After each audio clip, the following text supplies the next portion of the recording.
Hello and welcome back to Watch More Movies. I am your host Ricky, and today we will be talking about the conclusion in the newest horror trilogy, The Strangers Chapter 3. I would like to touch on this trilogy today and the franchise as a whole, along with other home invasion films, but first The Strangers. Now, 2008's The Strangers, I feel, was one of the first home invasion movies I remember seeing, and a trailer that, for some reason at the time, just stuck with me and unnerved me so much. It came out when I was in middle school, going into high school, I believe, when I was in 8th grade, at a time when seeing a horror movie with friends or sneaking into R-rated movies was the thing to do, so much fun, and just a thing you do in the weekends.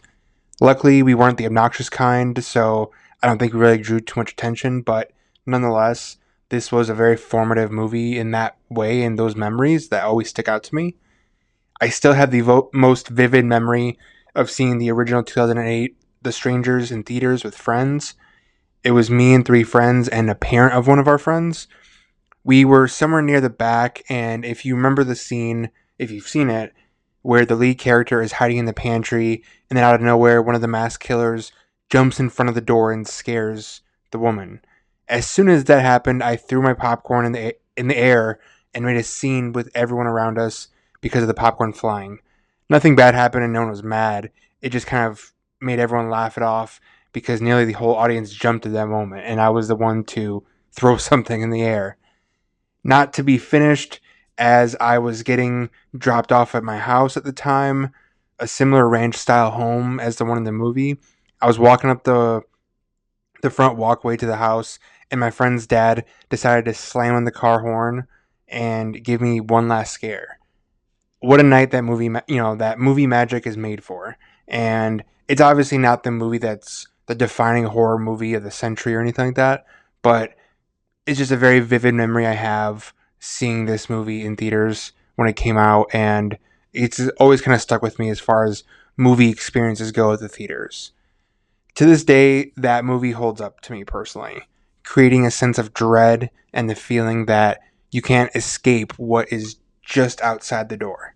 Even when the lead character manages to make it across the yard to the barn, there is someone following her nearby, so there is no escaping this property in any way.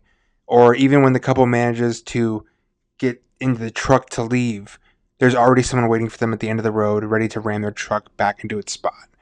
It's dreary, it's dreadful, it is incredibly nihilistic, and especially with the ending, so it's always one that's always stuck out to me, and at a time when these small movies felt very big in the consciousness of pop culture, and now there's a lot of them that get made every year, and a lot of them are very good, but these types of movies were a big event at the time, especially when the word of mouth was circulating about this one. Now, the sequel, Strangers Pray at Night, which came out nearly a decade later, not being a direct sequel, but kind of just a spin off or just another killing with these masked figures. I remember seeing it and being put off for some reason, but then a few years ago I rewatched it, and I can't for the life of me find out why I was put off. It was a lot of fun, had so much personality. That pool scene is incredible, like genuinely incredible, and it's not as good as the first one, but it's something that it doesn't take itself as seriously in that way, especially with the aesthetics.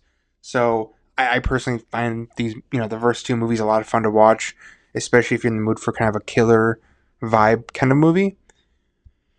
All right, this new trilogy, to say the least, had me excited because these masked strangers as just villains are terrifying to me. In the first two films, they managed to do what good home invasion movies do best: creep you out to your core and like I mentioned before, terrorize you to believe that there is no escape no matter what corner you turn. Needless to say, I did not like the first entry in this new trilogy at all. Chapter 1. The characters are incredibly unlikable and don't feel like real people. I know horror doesn't always need to have deep character studies or rich themes, but you have to buy into your lead characters to feel like you're rooting for them to escape or come out on top. The concept of this trilogy was interesting on its face value, on paper. following the same people and mass killers to get their target anywhere and at all costs, but they just feel like the most expensive and least interesting fan films. Chapter 2 somehow was even worse. It felt like a sequence in the middle of the film before the character gets to the thick of Act 2, but that sequence stretched out nearly 90 minutes, and genuinely, for the life of me, I don't know what happened in it. I watched it for the first time a few weeks ago. There are some characters that are brought in to give us a false sense of tension, that they may be these masked strangers without masks on, but they have no intrigue whatsoever. They really don't feel like, they just feel kind of just thrown in there, and they're telling you what their intention with this scene is and what these characters are, but that you don't feel any sort of rug being pulled out underneath you genuinely or organically. And the attempts at backstory for these masked villains is really pointless and demystifies these strangers, that I don't understand the reasoning behind it. Now, chapter 3, The Strangers chapter 3, is such a paradox. While I would actually call it the best film in the trilogy, it is still pretty bad. There are actually interesting ideas that this story had and directions it could have taken that would have been very promising, but it dips its toe in instead of going for a swim with these ideas, if that makes sense. There is a tale embedded here of a very dark romance. There is actual tension very lightly sprinkled in. It just never gets there and never goes all the way with them. In many other hands, this would have been really interesting and something different. I personally, Rennie Harlan is a good director. I don't have anything against him. I just don't think he was the right person for this or that, or they just needed to make it as quick as possible and turn it in for a quick cash grab, which is what these movies feel like. I feel like if you gave this trilogy an idea in a way to someone like JT Molnar, who did Strange Darling, that would have been very interesting and he could have done something really cool with it. But these just feel like very, very expensive fan films and not in a good way. And I really was disappointed from all of them. For a franchise I have such a connection to, especially with that first film, it's so disappointing that they've never been able to match the highs again in these 5 Stranger movies, and it just kind of has gone downhill slowly over time. So, with the franchise, The Strangers, full of high highs and very low lows, out of the way, here are some great home invasion horror thrillers to check out if you have not seen or heard of them. First up is 1951's He Ran All the Way. He Ran All the Way follows thief Nick Roby, who is on the run from the cops after a job goes sideways. While hiding out at the local pool, or YMCA, he then meets a young woman, Peg, and infiltrates her life in order to use her home as a hideout while he finds a way to leave town, taking her family hostage in the meantime. This is a really good classic thriller, but feels like it really digs deeper into its flawed love story than some of your older other films.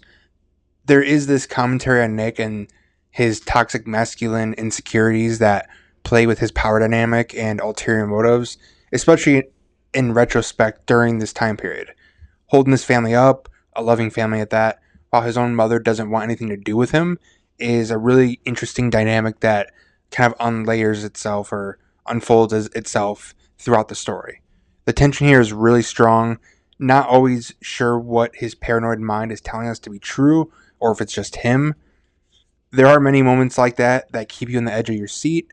It isn't the typical thriller that's violent or shoot 'em up or horror adjacent that some of these other ones have, but it is strong and really a testament to what could be done in a single location even 70 years ago, between tension and character and what the best of the best can do with these limited resources. So if you haven't checked it out, He Ran All the Way, I believe, is on Tubi. I would highly recommend this one. It is pretty short, so easy to go through. Number 2 is 2016's Don't Breathe. It is the sophomore feature from director Fede Alvarez. It's about a group of late teens or early 20-somethings who plan to run away from their home in Detroit to escape to California for a better life. They make their living breaking into people's homes and robbing them. When one of them receives a tip of a large pile of cash inside of a veteran's home, they see this as an opportunity and nail in the coffin of needing to stay there longer. Don't Breathe, to me, is such an exhilarating thriller, with lots of twists and turns that you do not expect, especially if you go in blind. I remember the experience of seeing this in the theater, where everyone felt on board to be absolutely quiet for it. The sound design is so sharp and well executed.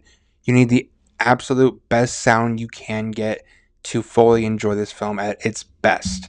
And of course, to be in complete darkness and no distractions. It might just be me, but like other thrillers I've brought up recently, it is refreshing when a film knows its weaknesses, character depth, or themes. It doesn't try too hard to force it, but instead puts all of its energy and time into the craft to make it unique or the best quality of thrill and, for lack of a better phrase, adventure it can possibly bring you on, which is what I think Don't Breathe absolutely does, and Fede Alvarez is really good at doing. So if you haven't seen Don't Breathe, check it out. Absolute silence in the dark, the best focus you can put into it.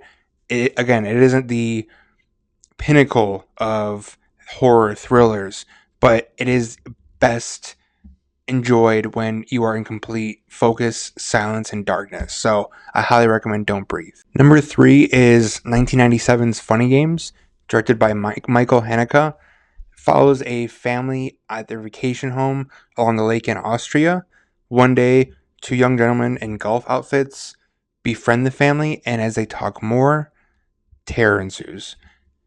Michael Haneke, I think I'm saying his name right, Michael Haneke, knows how to hit your nerve with the smallest pieces of dialogue and cuts between actors when the dialogue rises in tension. You know that these two men have ulterior motives from the very get-go, but do not know what specifically it might be and what they intend to do specifically. Which is all the more unnerving as this story unfolds.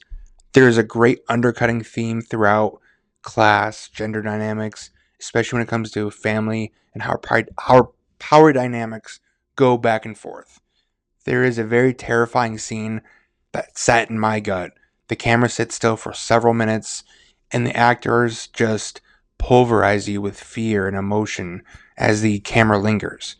It is very chilling when you consider the circumstance they are in and just the shock that they're left with. There was in a 2007 American remake from the same director that I think actually fits and works really well as a companion piece. It is nearly shot for shot remake, so it isn't something completely different, but 1997's original is still the best. If you have a chance, check it out. I believe it's on the Criterion channel. So, Funny Games 1997, please watch. Number 4 is 1971's Straw Dogs from director Sam Peckinpah.